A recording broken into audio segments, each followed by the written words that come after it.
ఇక్కడ తోటకూర కాళ్ళు ఉన్నాయి. మీలో ఎంతమందికి తెలుసండి తోటకూర కాళ్ళు? ఇప్పుడు ఇవి కూడా కోద్దాము. కూర ఉంటుంది అసలు అదిరిపోతుంది. ఈ పక్కనే చిన్న చిన్న మొక్కలు ఉన్నాయి, సో జాగ్రత్తగా తీసుకోవాలి. ఇది మొత్తం కదిలిపోతుంది. చూడండి, ఇక్కడ ఒక ఆడ ఉంది.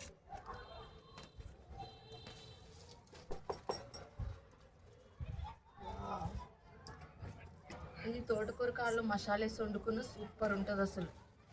ఈ 2 కాళ్ళు అయితే కోస్తాను, మైండ్ అయితే పోయినాయి. ఇంకా చిన్నగా ఉన్నాయి కదా.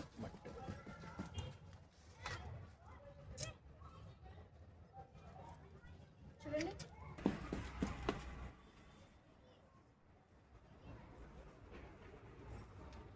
చూడండి తోటకూర కాళ్ళు ఎంత బాగా తయారైనాయో. కాడలు మంచిగా వచ్చినాయి. ఇది మసాలా కూర వండుకున్న, రొయ్యలు తోటకూర కాళ్ళు వండుకున్న సూపర్ ఉంటుంది.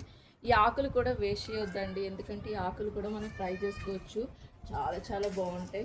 ఇంత ఫ్రెష్గా అసలు ఎక్కడైనా దొరుకుతాయి అసలు. చూడండి ఎంత బాగున్నాయో.